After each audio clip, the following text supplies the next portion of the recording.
Coming up, find out what happens when we hit the streets of New York and ask, what are your thoughts on bikes and bike lanes in New York? How is the year 2025 going so far? Have you ever been jealous that a romantic partner earns more money than you did? I love this question.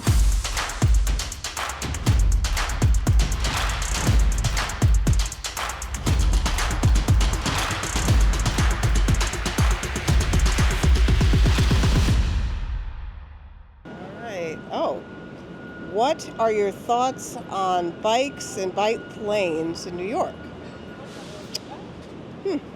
I think it's good. I think it's important for people to use their bodies to move around, not rely on public transportation. It's good for the environment. It increases the overall health of the community.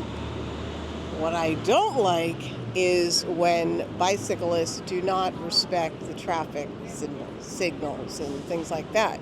I can't tell you how many times I've been almost run over on the sidewalk or, just trying to cross the street by bicyclists. And we're not even going to talk about delivery guys, but I know that they're under a certain amount of duress because of whatever pressures their company puts on them.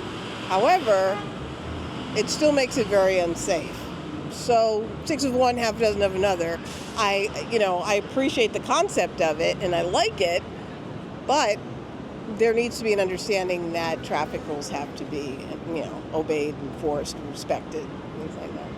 I love bike lanes. I think the only bike lanes that really work are protected bike lanes where you move the traffic, where you move the parking one lane over, and then that performs a physical barrier. If not, just paint on the street.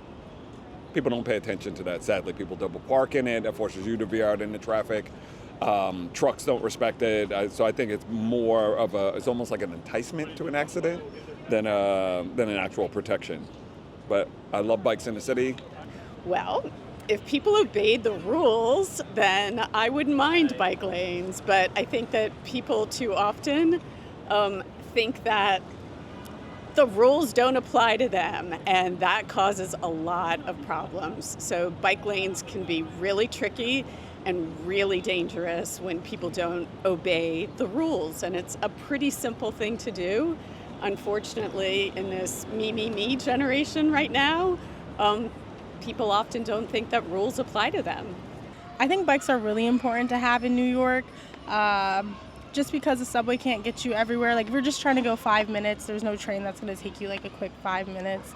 And then obviously like affording a car out here and like finding parking and everything is like nearly impossible. So a bike is really important to get around. The only thing I would say is sometimes bike lanes are like very close to cars, so it is kind of dangerous. Like if you look out your rearview mirror and there's like a biker coming up and you have to, especially with everyone double parking in New York, if someone's double parked and you have to swerve really quickly and then there's a bike to the left of you, it's not safe. But there's not really much you can do about that because it's not like you can like get rid of bikes or anything. People need it.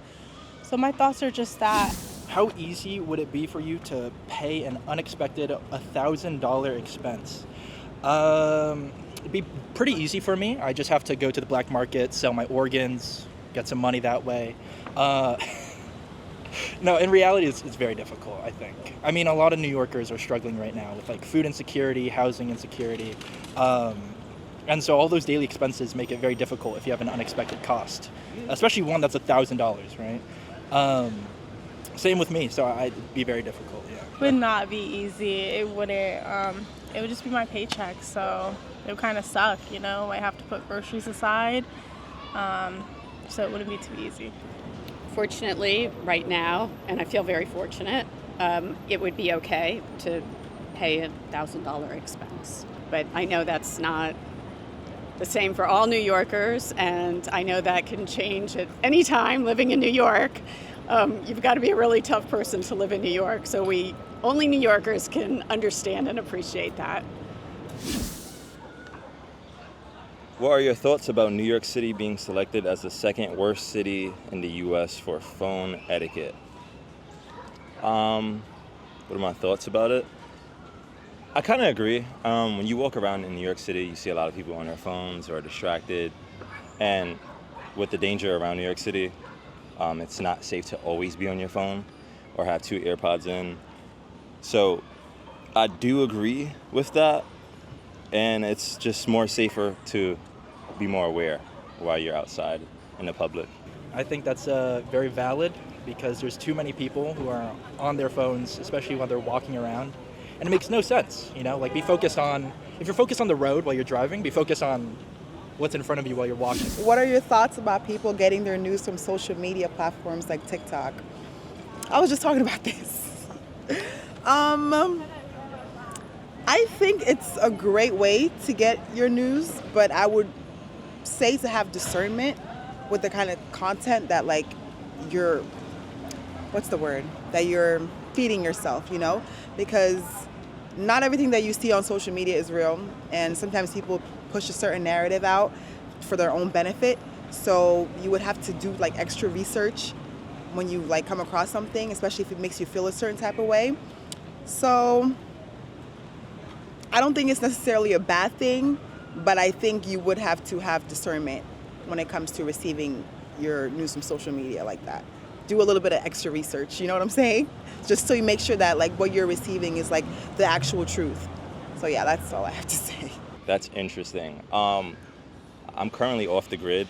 I used to use TikTok as a platform for news, because if you look it up on a news app or etc., it's not there yet. So TikTok usually would have it first, and you would get more information about whatever you're looking for. So I mean, TikTok does help if you're trying to gather more news and people's insights. We've got more questions and more views coming up. First, let's travel around the city and NYC it. Hi guys, how are you? Welcome to Eddie's. And as soon as you walk into this century-old ice cream parlor, well, you're going to want to stay. From giant sundaes to old-fashioned sodas, silverware that dates back decades, and the tiny wooden stools created for ice cream lovers past. Welcome to Eddie's Sweet Shop, a real-life ice cream parlor in Forest Hills, Queens, that takes you way back in time. How far back? Well, put it this way. Calvin Coolidge may have stopped here for a scoop. What's this for the egg cream? That's a blast from the past. Today, Eddie's is welcoming grandparents who bring their grandchildren for that egg cream or a chocolate malted. This is really cool. Vito Citrano is a fourth-generation owner who worked here as a kid back in the 70s. Serving ice cream is all he's ever known. I've been here since I've been a little boy, so they actually see me growing up here. Now Vito's family is serving up the banana splits and milkshakes, keeping Eddie's running 5 days a week. Happy birthday to you! A century later, there are secrets here at Eddie's Sweet Shop, secrets that cannot be shared, because Vito says he has his own Eddie Loompas in the basement concocting all of these ingredients. But what we can share is the motto to the Sweet Shop: enjoy ice cream the way your grandparents did. Wow, that's something special. We've been coming to Eddie's since I was a little kid, so it's kind of a family affair. We do this every year for her birthday. As for Vito, maybe he is a real-life Willy Wonka who's built on a brand that has survived rocky economies and even a pandemic. But through it all, the customers always come back. And my father would always say it, and I didn't know that I'd be saying it, but seeing them come back with their kids now. So seeing them grow up, and now their kids having kids and seeing them grow up.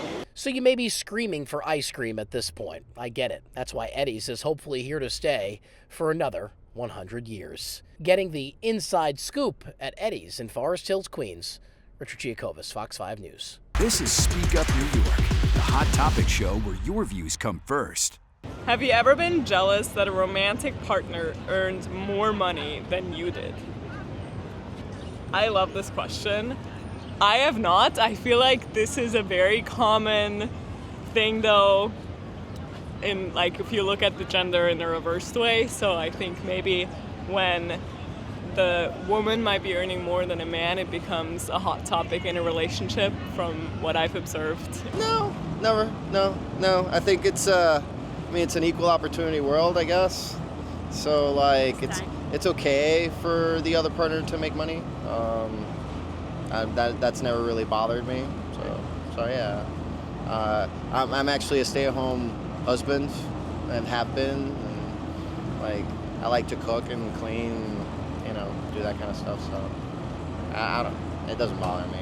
I like to be making more money. That's why I'm going back to school.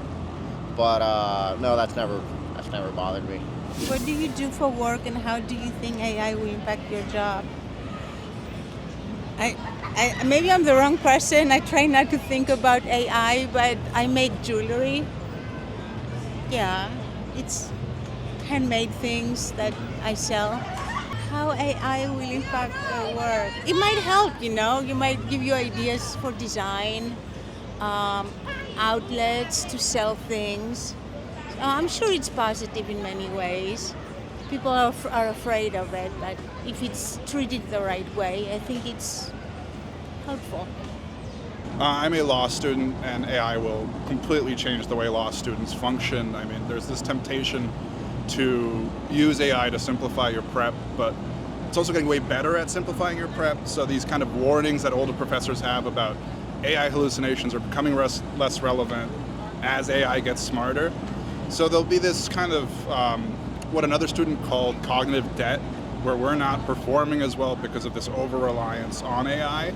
And I think that's the bigger issue than hallucinations, is it's going to get good, it's going to get perfect, and we're going to get worse as kind of functioning humans, especially students. So I think when I started law school, it was one way, and now when I'm ending law school, it's going to be completely different. I don't think there's any going back unless this is a bubble, and I doubt AI is a bubble, to be completely honest. Should kids be allowed to have their phones while in class? I'm a college professor. I have no problem with kids having their phones in their class. They're a little older. If they're on their phones, some kids use their phones to take notes. Other kids are multitasking. I definitely think kids should be allowed to have their phones in class. I guess it's sort of there should be an age-appropriate scale. And maybe for younger kids, 8, 9, 10, tweens, whatever, they should have to put their phones in a drawer in the classroom, and then if they really need it, they go and get it then, text their parents or whatever, or their parents text them, they can do that. I personally believe kids should be allowed to have their phones in the locker that is close access in case of an emergency. You don't want them to have to leave them locked away. But actually out during the lesson, I don't believe, because there's a lot of screen time at home and free time to do that. So it's important while they are in school to actually be learning and no distractions. But I definitely think they should be close by, just because it's kind of their right, and especially if their parents bought them the phone. For safety, especially nowadays, they should be allowed to have it in the classroom.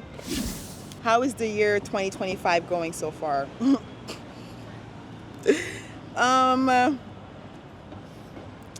For me, it's okay. It could be better, but I think it's because I have to do a little bit more to make it better. I think I'm starting to realize if I want something, I have to push myself a little bit out of my comfort zone to get what I want. I think I'm a little too lax and lenient, so I can't really be mad about the way my life is going because I'm not really doing as much as I can. But it's okay. I wouldn't complain. I'm happy to be alive. I live in New York. Many people dream of living here. I have the awareness to know that I could do better if I really want to. So yeah, it's okay. It's okay. It could be better though. It's, I think, going as well as people expect it to. I still have a job, so it's okay so far. That's how I'm going to answer that. We want your view. Get ready to share your opinion when Speak Up New York hits the streets again real soon.